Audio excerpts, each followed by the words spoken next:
Ahoy! Hello, how are you? Happy 15th of February.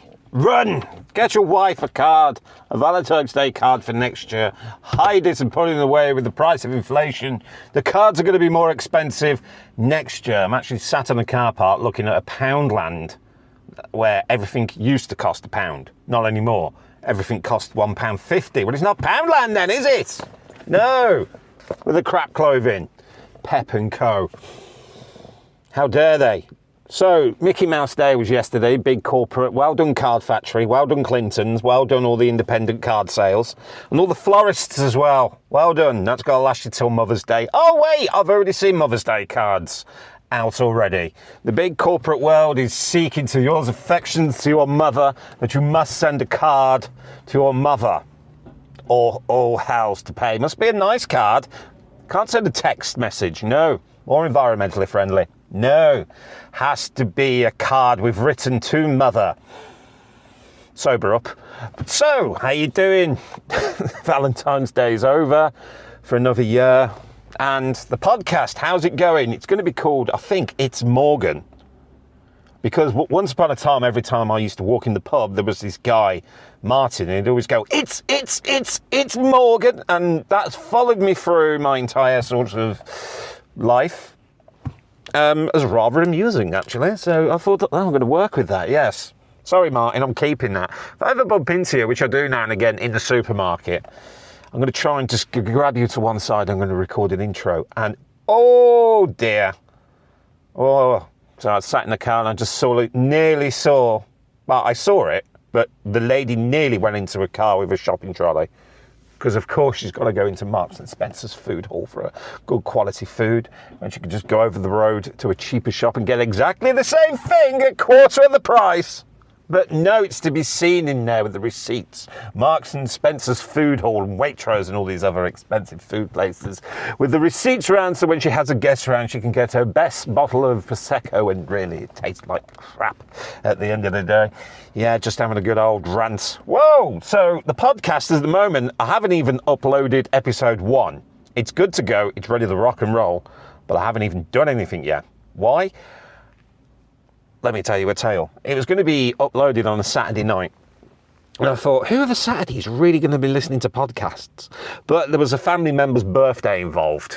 So it wasn't a family meal. We all got to have a family meal. No, it wasn't that this time. All the big disco party with the buffet. No, it was just all round to watch the latest karaoke competition on the television, which just so happens to be The Masked Singer. Now, for God, has it been decades now there's been a karaoke competition? And they are. You got the Pop Idol. Britain's got the Pop Factor, X Factor, the voice spinny chair thing you be doing. It's a celebrity Pop Factor. The list goes on. Basically, at the end of the day, all it is a karaoke. That's all it is. And I think, is that what sort of Saturday night television has resorted to? A karaoke competition. I used to drink in a pub where every Thursday night there was karaoke and every Sunday night there was karaoke, followed by a local fight. And that used to happen every Thursday and Sunday. In between, there was also the regular fight that was on, very entertaining. With Saturday night was like a tribute act band. It was all right, I suppose, but I never went to them because, Muggins was working. Friday night was like discotheque. Yeah. As I used to call it, grab a granny. And Sunday night back to karaoke. So that was 4 nights of fights and entertainment all in one. And cheap beer with the local rabble.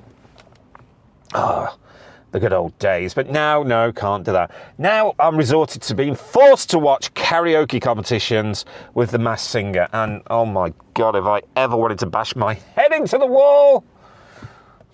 Well, people, they wear a mask. And you have to sort of guess who the unemployed celebrity is. And the one I watched, this is a few weeks ago because of the timing and all that, it was someone from Steps, that cheesy 90s band who go around all these arenas doing tours as 90s music and early 2000s that I only enjoy when I'm close to passing out from alcohol abuse. even then, it's because of the alcohol abuse. Thank God it doesn't come out now, because when I stopped, I still drink, but in the pubs and all that, and the discotheques. The way it was when I stopped, the last song that played in there, it got stuck in your head. You'd be that drunk, you could just download it for £1 or 59p, but it went up to £1. Thank you, iTunes, gits. I want my battery power back. But basically, it was the last song, and you pay £1 for that. And you can look at your playlist, go back to your iTunes or wherever you bought it from, and if you can select a date purchased and scroll back and just go through this, because this is over, I would say 10 years, but we're looking 15 years now. Jeez, it's a decade and a half now, where it is your music and you purchased, and it tells you the time and the date you bought it, and you can work out that's when I come out the pub, then that was such and such night when such and such copped off with so and so, and that was the night so and so got knocked out, and his tooth mark's still in the wall of the pub. So it's very embarrassing. I'm so glad, but that was that with the Masked Singer, and it was sort of guest a celebrity, and I was like, well, I don't really care. And the other one was a comedian who sang with the sort of Wurzel, sort of Cornish accent, I believe. But what gets me this, everyone watching it is so deeply involved. I was at the buffet table, because there was a little spread. I was at the buffet table eating all the stuff I shouldn't be eating, wheat and sugar and things like that. Bloody hell, I feel it the next day going through. But I was watching this, and just over the years, there's just been nothing but crap karaoke competition. Remember Gladiators? They used to have that in Birmingham with a ka. And the other guy, he got in trouble for John Fashion. Is it John Fashion? Yeah. Anyway, the guy who presented, I don't know, I can't remember. I have to look it up, but I don't have the facilities to look up facts if I get them wrong right now. I think it was John Fashanu. Correct me if I'm wrong. Apologies if it's not, but he got into some sort of trouble for something to do with football while he was a football player, and presented Gladiators. Now, that was a programme. That was somewhat entertaining as well. And endless QI on Dave. What happened to that? It was just like a whole night of QI. You learnt something, rather than shouting, get it off, without spending £20 for 2 songs. You know what I mean? You got a whole thing of this, and you got these presenters. I'm like, are you really enjoying it? But then again, I look at what I do for a living, and I look at what they're doing. Let's compare the work ethic they have compared to what I have for my paid job, which I do very, very, very put 100% effort into when I'm there. That'll cover me back. What else has happened as well? Oh, it's a British podcast. I suppose I've bang on about the weather, haven't I? Yes, there's some ladies trying to pull up next to me. Might cut that out. Yeah, there's a problem with working on here. I won't be able to do certain things because people need to learn to park. And I'm very much correctly inside the bay. I should know. I've lost my train of thought. Now there may be an edit.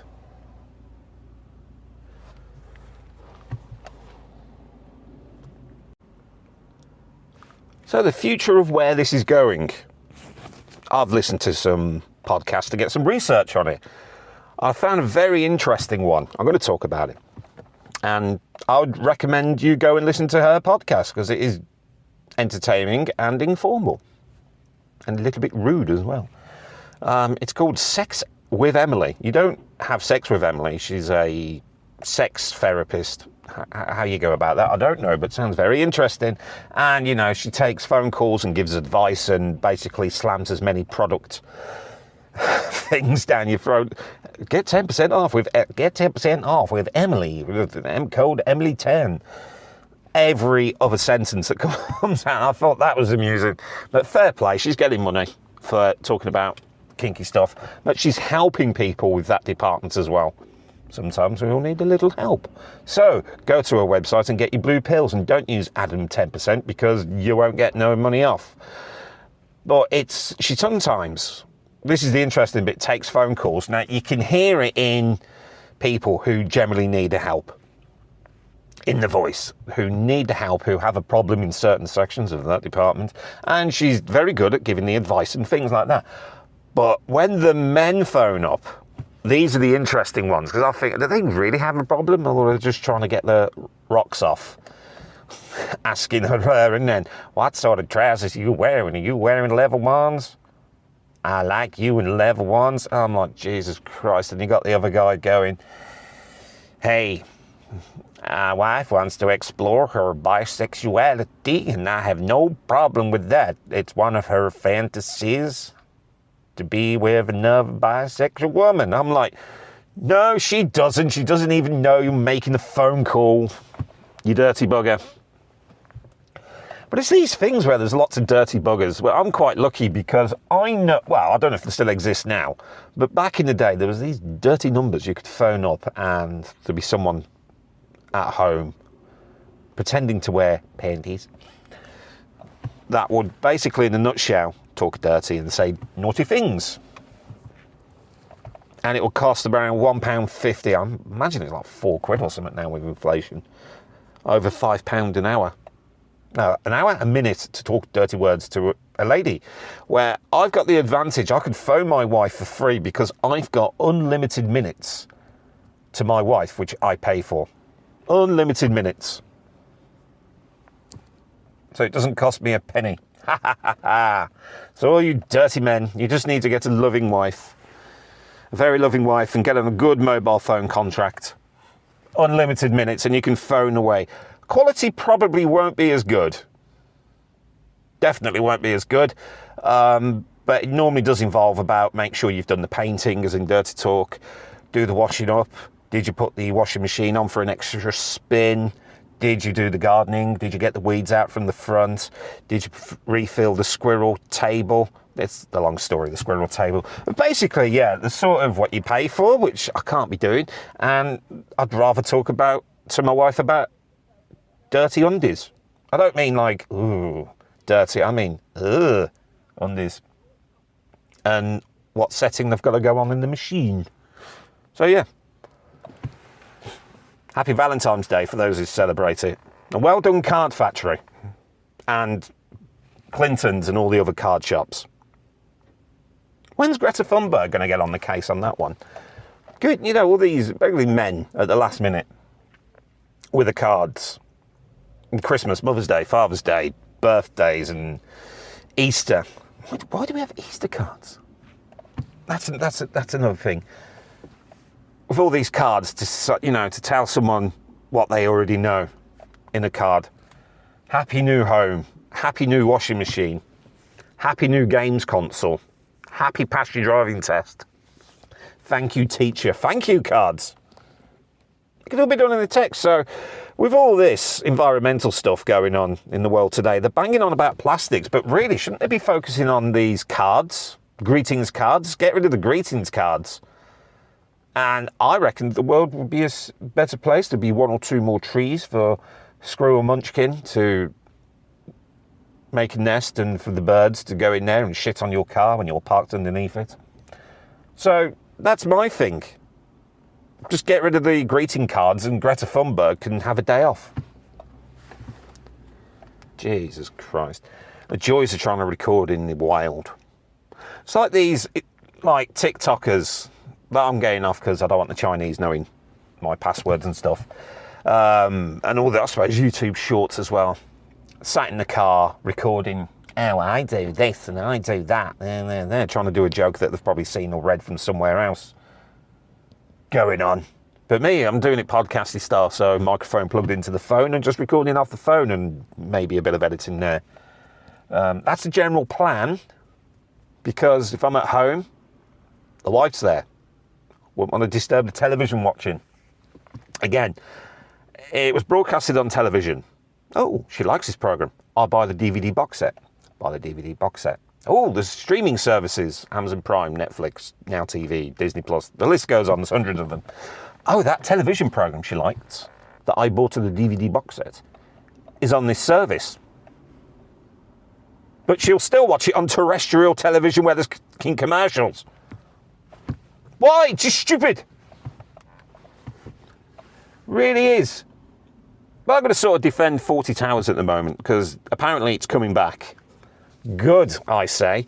Yes, for the time, there were some things that was acceptable that you definitely couldn't do now, because to an individual, it's offending them and their race. But I think people need to look past that.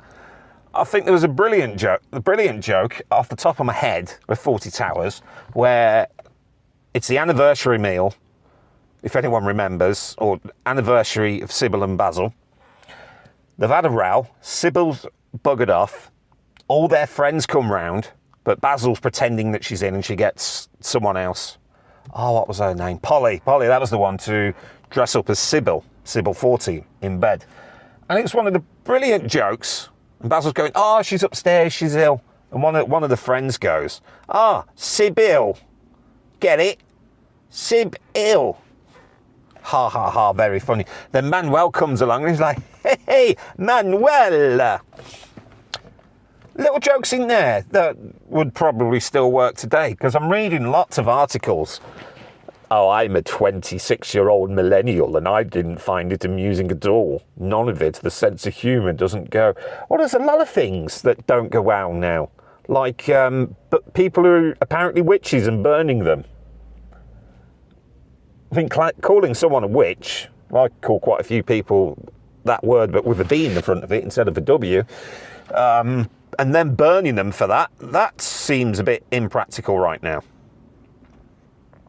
Yes, it probably shouldn't be done in the sense of humour, but, you know, what else did we do in the 70s? Well, I wasn't there for a start. What did we do in the 80s? Oh, yeah, your kid's doing trying to learn spelling tests, even though he has a major learning disability. So I'll get really stressed out and bugger off to the off licence to get a pack of cigarettes. Even that word, the English slang for that, which is fags. In America, it's a slur for a homophobic slang. Now, I remember, and people back me up with this, that word was used for a cigarette. So there you go. And I believe in Ireland, it's basically calling them a lazy bastard. Correct me if I'm wrong, but it's funny how the world changes, isn't it? From then to now. What's it going to be like next week? It's like films as well. Look at all the films. All right, there was a lot of crap back then. It's like, look at all the Carry On films. Classic British films. Couldn't do them now. Could not do them now. Most of them were crap, and I think the only famous one was Carry On Camping. There was a few others, but Carry On Camping, because somebody's bra or bikini top fell off or sprung out. I don't know, I'll have to go back. Sorry for spoilers for anyone if you've ever watched Carry On Camping. I think I watched it once when it come free in a DVD with a newspaper. Hey, that's another thing that doesn't happen anymore. Free DVDs with a newspaper. No, because everyone's got on these Netflix services now. Spend £10 a month or whatever it is just to flick. And I think I've spoken about that in the last one. Basically, if you are saving up for a house, and me and my wife was asked, do we have Netflix? Just go into a supermarket and buy the gift card. And they ain't going to know that Netflix isn't going to come up on your bank statement, is it? No. So, I think that's number 2 done and dusted. It's not bad for just 5 minutes, just ranting on. Because it's the 15th. Yesterday was Valentine's Day. Imagine a few people walking with a limp. Poor sods who have to clean the hotel bedroom. Then again, it's a midweek one. Who really goes full out on midweek Valentine's? You know, if you are buying a card or a gift for Valentine's Day, just use the Nectar points or whatever, just to get a few quid off. They don't need to know. Say a card's £7. Why you'd spend £7 on a card, I don't know. Use your Nectar point, spend £2, leave the price label on the back. They'll be impressed, the better half. Just don't tell them. Best thing to do. Oh dear. Right, I've got to crack on now with other stuff. Thank you very much for listening. This is episode 2, so I'm quite impressed. I just hope the record button was working. So all the best. Thank you for listening to the end. If there's a comments thing, just hashtag it's Morgan. If you can, be asked. If not, don't worry about it. And I'll catch you on the next one, which will be a bit sooner because I'm going back to my old stuff soon, which I'll talk about that in the next one. Right, have a good one and bon voyage.